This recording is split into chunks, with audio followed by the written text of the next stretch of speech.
Next നമ്മൾ പഠിക്കുന്നത് HTML images ആണ്. സോ നമ്മുടെ വെബ് പേജിൽ നമുക്ക് ഒരു ഇമേജ് എങ്ങനെ ആഡ് ചെയ്യാമെന്ന് നോക്കാം. സോ അതിന് നമ്മൾ ഉപയോഗിക്കുന്നത് ഇമേജ് ടാഗ് IMG ടാഗ് ആണ്. സോ ഞാനിവിടെ IMG എന്ന് കൊടുക്കുന്നു. ഇതാണ് നമ്മുടെ IMG ടാഗ്. സോ ഇതിനുള്ളിൽ നമ്മൾ കൊടുക്കേണ്ടത് ഒരു SRC എന്ന് പറയുന്ന ഒരു ആട്രിബ്യൂട്ടാണ്. SRC ആട്രിബ്യൂട്ടിൽ നമ്മൾ കൊടുക്കേണ്ടത് നമ്മൾ ഏത് ഒരു ഇമേജാണ് നമ്മളിവിടെ കൊടുക്കാൻ പോകുന്നത് അതിൻ്റെ പേരാണ് നമ്മൾ കൊടുക്കേണ്ടത്. സോ ഉദാഹരണമായി ഞാനിവിടെ എൻ്റെ പ്രൊജക്റ്റ് ഫോൾഡറിലോട്ട് ഞാൻ ഒരു 2 ഫോട്ടോ ഈ ക്യാറ്റിൻ്റെയും ഡോഗിൻ്റെയും ഫോട്ടോ കോപ്പി ചെയ്ത് പേസ്റ്റ് ചെയ്യുന്നു. സോ പേസ്റ്റ് ചെയ്ത് കഴിഞ്ഞാൽ നമുക്ക് ആ ഫോട്ടോ ഇവിടെ ലഭിക്കുന്നതാണ്.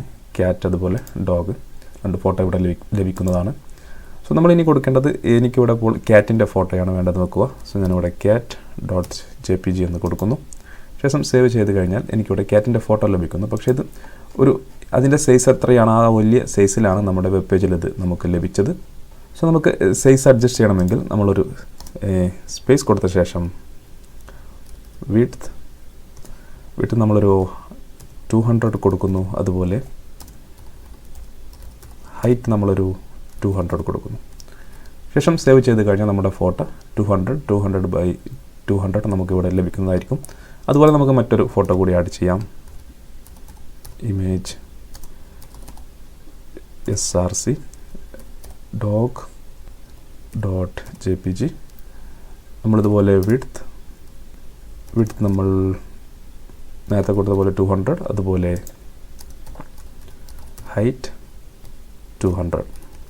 സോ നമ്മുടെ ഡോഗിൻ്റെ ഫോട്ടോ വന്നു. സോ നമുക്കിത് നെക്സ്റ്റ് ലൈനിൽ വരണമെങ്കിൽ നമുക്കിവിടെ ഒരു BR ടാഗ് കൊടുത്താൽ മതി. സോ BR ടാഗ് കൊടുത്ത് നമ്മൾ സേവ് ചെയ്ത് കഴിഞ്ഞാൽ നമുക്കത് താഴെ ലഭിക്കുന്നതായിരിക്കും. സോ ഇത്തരത്തിൽ നമുക്ക് നമ്മുടെ ഫോട്ടോ ആഡ് ചെയ്യാൻ നമ്മുടെ വെബ് പേജിലോട്ട് ഫോട്ടോ ആഡ് ചെയ്യാൻ സാധിക്കുന്നതാണ്. ഇനി ഉദാഹരണമായി നമ്മുടെ ഫോട്ടോ എന്തെങ്കിലും കാരണവശത്താൽ നമ്മുടെ ഫോട്ടോ ലോഡായില്ലെന്ന് വെക്കുക. സോ ഉദാഹരണമായി ഞാനിവിടെ ക്യാറ്റ് എന്ന് പറയുന്നത് ഇവിടെ ഒരു T കൊടുക്കുന്നു. സോ നമ്മൾ ലോഡാവാതിരിക്കാൻ വേണ്ടി ചെയ്തത് മാത്രമാണ്. ചിലപ്പോൾ വേറെ ഏത് കാരണങ്ങൾ കൊണ്ടും നമ്മുടെ ഫോട്ടോ ലോഡായില്ലെന്ന് വെക്കുക. സോ ഞാനിവിടെ സേവ് ചെയ്ത് കഴിഞ്ഞാൽ നിങ്ങൾക്ക് ഇതുപോലെയുള്ളൊരു സ്ക്രീനായിരിക്കും നമുക്ക് ലഭിക്കുക. സോ നമുക്കിതിൽ മനസ്സിലാവാൻ കഴിയില്ല ഇത് എന്തിൻ്റെ ഫോട്ടോയാണെന്ന്. സോ നമുക്ക് അതിന് കൊടുക്കാൻ പറ്റുന്ന മറ്റൊരു ആട്രിബ്യൂട്ടാണ് ആൾട്ടർനേറ്റ് ടെക്സ്റ്റ് എന്ന് പറയുന്നത് ആൾട്ട്. സോ ആൾട്ട് കൊടുത്തു കഴിഞ്ഞാൽ എന്തെങ്കിലും കാരണവശാൽ നമ്മുടെ ഫോട്ടോ ഓപ്പൺ ആയില്ലെങ്കിൽ ആ ഫോട്ടോയെക്കുറിച്ചുള്ള ഒരു ഡിസ്ക്രിപ്ഷൻ അല്ലെങ്കിൽ ഒരു ടൈറ്റിൽ നമുക്ക് കൊടുക്കാൻ സാധിക്കും. സോ ഞാനിവിടെ ക്യാറ്റ് ഫോട്ടോ എന്ന് കൊടുക്കുന്നു. സേവ് ചെയ്ത് കഴിഞ്ഞാൽ അഥവാ നമ്മുടെ ഫോട്ടോ ഇപ്പോൾ ഇവിടെ ലോഡാവാൻ സാധിച്ചില്ല. സോ നമുക്കിവിടെ അതിൻ്റെ ഒരു ചെറിയൊരു ഡിസ്ക്രിപ്ഷൻ നമുക്ക് ലഭിക്കുന്നു. ക്യാറ്റ് ഫോട്ടോ പ്രത്യേകിച്ച് നമ്മൾ സ്ക്രീൻ റീഡറിലെല്ലാം യൂസ് ചെയ്യുന്ന സമയത്ത് നമുക്കിത് വളരെ ഉപകാരപ്രദമായിരിക്കും. സ്ക്രീൻ റീഡർ സാധാരണ ഉപയോഗിക്കുന്നത് കണ്ണ് കാണാത്ത ആളുകളായിരിക്കും. സോ അവർക്ക് ആ ഭാഗത്ത് എന്തിൻ്റെ ഫോട്ടോയാണെന്ന് സ്ക്രീൻ റീഡർ വായിച്ചു കൊടുക്കുന്നതായിരിക്കും. സോ നമ്മൾ ഇതുപോലെ ഒരു ആൾട്ട് എന്ന് പറയുന്ന ഒരു ഈ ആട്രിബ്യൂട്ട് ഉപയോഗിച്ച് ആൾട്ടർനേറ്റ് ടെക്സ്റ്റ് കൊടുക്കാൻ സാധിക്കുന്നതാണ്.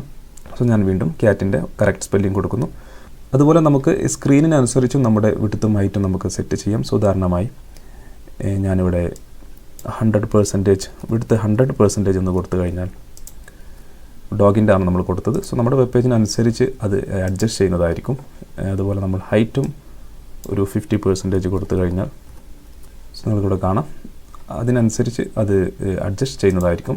സോ നമുക്ക് സ്ക്രീനിനനുസരിച്ചുള്ള പെർസെൻറ്റേജും കൊടുക്കാം, അതുപോലെ പിക്സലും കൊടുക്കാം. സോ നമ്മളിവിടെ 200 പിക്സൽ കൊടുക്കുന്നു, അതുപോലെ 200 കൊടുക്കുന്നു, 200/200 കൊടുക്കുന്നു. സോ നമുക്കത് കറക്റ്റായി നമുക്കതിനനുസരിച്ച് ലഭിക്കുന്നതായിരിക്കും. ഇനി ഉദാഹരണമായി എനിക്ക് മറ്റൊരു സെർവറിലെ മറ്റൊരു വെബ് പേജിലെ ഒരു ഇമേജ് വേണമെന്ന് വെക്കുക. ഉദാഹരണമായി ഈ റോസ് എന്ന് പറയുന്ന വിക്കിപീഡിയ പേജിലെ ഈ ഒരു പിക്ചറാണ് എനിക്ക് വേണ്ടതെന്ന് വെക്കുക. സോ ഞാൻ ഈ പിക്ചർ ഇവിടെ ഓപ്പൺ ചെയ്ത ശേഷം നമുക്ക് ഈ ഒരു ലിങ്ക് ഇവിടുന്ന് കോപ്പി ചെയ്യുക. ഓക്കെ, സോ ഞാനിവിടെ ലിങ്ക് കോപ്പി ചെയ്യുന്നു. ശേഷം നമ്മുടെ HTML ഫയലിൽ വരുന്നു. HTML ഫയലിൽ വന്നതിന് ശേഷം ഞാനൊരു ഇമേജ് ടാഗ് കൊടുക്കുന്നു. ശേഷം SRC എന്ന് പറയുന്ന ആ ഒരു ആട്രിബ്യൂട്ടിനുള്ളിൽ ഞാൻ ഇപ്പോൾ കോപ്പി ചെയ്ത ആ ഒരു ലിങ്ക് കൊടുക്കുന്നു. ഒരു ലിങ്ക് കൊടുത്തതിന് ശേഷം ഞാൻ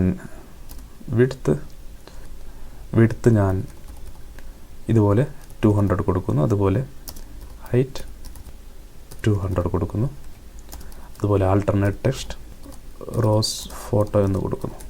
സോ നമുക്ക് ജസ്റ്റ് ആ ഒരു വെബ്സൈറ്റ് ലിങ്കിൽ ആ ഫോട്ടോയുടെ ലിങ്ക് കോപ്പി ചെയ്ത് പേസ്റ്റ് ചെയ്താൽ മതി. സോ ഞാൻ സേവ് ചെയ്ത് നോക്കാം. സേവ് ചെയ്ത് കഴിഞ്ഞപ്പോൾ നമുക്കിവിടെ എന്തോ കാരണത്താൽ നമുക്കത് ഓപ്പൺ ചെയ്യാൻ സാധിച്ചിട്ടില്ല. സോ നമുക്കതിൻ്റെ ആൾട്ട് ടെക്സ്റ്റ് വരുന്നു. സോ നമുക്കതൊന്ന് നോക്കാം. Rose JPG.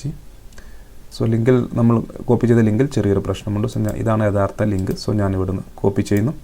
സോ കോപ്പി ചെയ്ത് ഞാൻ ഈ ഒരു ലിങ്ക് റീപ്ലേസ് ചെയ്യുന്നു. സോ നിങ്ങൾക്കിവിടെ കാണാം നമ്മുടെ ഫോട്ടോ ലോഡ് ആകാത്തത് കൊണ്ട് തന്നെ നമുക്ക് റോസ് ഫോട്ടോ എന്ന് പറയുന്ന ആൾട്ട് ടെക്സ്റ്റ് ഇവിടെ ലഭിച്ചു. സോ ഞാനിപ്പോൾ പുതിയ ലിങ്ക് ഇവിടെ പേസ്റ്റ് ചെയ്ത് സേവ് ചെയ്യുന്നു. സേവ് ചെയ്ത് കഴിഞ്ഞാൽ നമ്മുടെ ഫോട്ടോ നമ്മുടെ വിക്കിപീഡിയയിലുണ്ടായിരുന്ന വേറൊരു സെർവറിലുണ്ടായിരുന്ന അതേ ഫോട്ടോ നമുക്ക് നമ്മുടെ പേജിൽ കൊണ്ടുവരാൻ സാധിക്കുന്നതാണ്. സോ നമുക്കൊരു BR ടാഗ് കൊടുത്തു കഴിഞ്ഞാൽ അത് അടുത്ത പേജിൽ വരുന്നതായിരിക്കും. അടുത്ത ലൈനിൽ വരുന്നതായിരിക്കും. ഞാൻ BR ടാഗ് കൊടുക്കുന്നു. സോ ഇതുപോലെ നമുക്ക് മറ്റൊരു സെർവറിലെ ഫോട്ടോയും നമുക്കിതുപോലെ നമ്മുടെ വെബ് പേജിൽ കൊണ്ടുവരാൻ സാധിക്കുന്നതാണ്. നിങ്ങളൊരു വെബ്സൈറ്റ് ക്രിയേറ്റ് ചെയ്യുകയാണെങ്കിൽ മറ്റൊരു വെബ് പേജിലെ ഫോട്ടോ ഉപയോഗിക്കുമ്പോൾ നമുക്ക് കോപ്പിറൈറ്റ് ശ്രദ്ധിക്കേണ്ടതാണ്. അതുപോലെ നമ്മളിപ്പോൾ ഇവിടെ കൊടുത്തതെല്ലാം JPG ഫോർമാറ്റ് ആയിരുന്നു. നമുക്കതുപോലെ PNG, അതുപോലെ GIF, മറ്റു SVG തുടങ്ങിയ ഒരുപാട് ഫോർമാറ്റുകൾ നമുക്കിതുപോലെ കൊടുക്കാൻ സാധിക്കും. ഇനി ഞാൻ തൽക്കാലം ഇത് ഇവിടുന്ന് ഡിലീറ്റ് ചെയ്യുന്നു. സോ ഇനി നമ്മൾ വലിയ പ്രൊജക്റ്റുകളൊക്കെ ചെയ്യുമ്പോൾ വെബ്സൈറ്റ് ക്രിയേറ്റ് ചെയ്യുന്ന സമയത്ത് നമ്മൾ സാധാരണ ഇതുപോലെ ആയിരിക്കില്ല നമ്മൾ ഒരു ഫോട്ടോസ് എല്ലാം കൊടുക്കുന്നത്. സോ നമ്മൾ സെപ്പറേറ്റ് ഒരു ഫോൾഡർ ഉണ്ടായിരിക്കും. റിസോഴ്സസ് അല്ലെങ്കിൽ ഫോട്ടോസ് എന്ന് പറയുന്ന ഒരു ഫോൾഡർ ഉണ്ടായിരിക്കും. സോ ഞാനൊരു ഫോട്ടോസ് എന്ന് പറയുന്ന ഒരു ഫോൾഡർ ആദ്യം ക്രിയേറ്റ് ചെയ്യുന്നു. ഫോട്ടോസ്.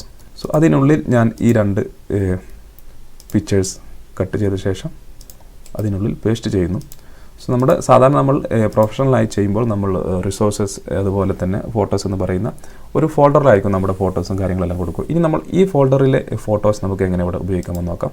സോ നമ്മൾ സാധാരണ ഉപയോഗിച്ചത് ഇവിടെ ജസ്റ്റ് നമ്മുടെ പ്രൊജക്റ്റ് ഫയലുള്ള അതേ ഒരു ഫോൾഡറിലാണ് നമ്മുടെ ഇമേജ് ഫയൽ എങ്കിൽ നമുക്ക് ജസ്റ്റ് ആ പേര് കൊടുത്താൽ മതി.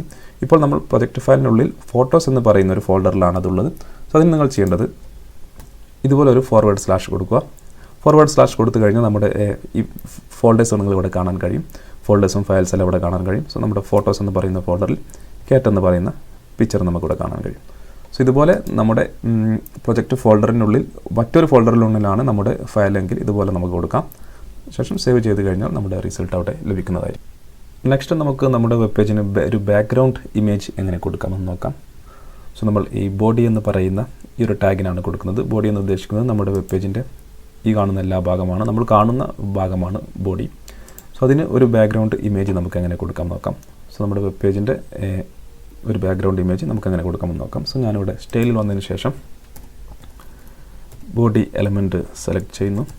അതിനുശേഷം ഞാനിവിടെ ബാക്ക്ഗ്രൗണ്ട് ഇമേജ് എന്ന് പറയുന്ന ഈ ഒരു ആട്രിബ്യൂട്ടിൽ ഈ ഒരു പ്രോപ്പർട്ടി സെലക്ട് ചെയ്ത് ഇതിൽ നമ്മൾ URL കൊടുക്കുന്നു. സോ URL കൊടുത്തു കഴിഞ്ഞാൽ നമുക്ക് നമ്മുടെ ഏത് ഇമേജാണോ വേണ്ടത് അതിലോട്ടുള്ള ഒരു ലിങ്ക് നമുക്ക് കൊടുക്കാൻ സാധിക്കും. സോ ഞാനിവിടെ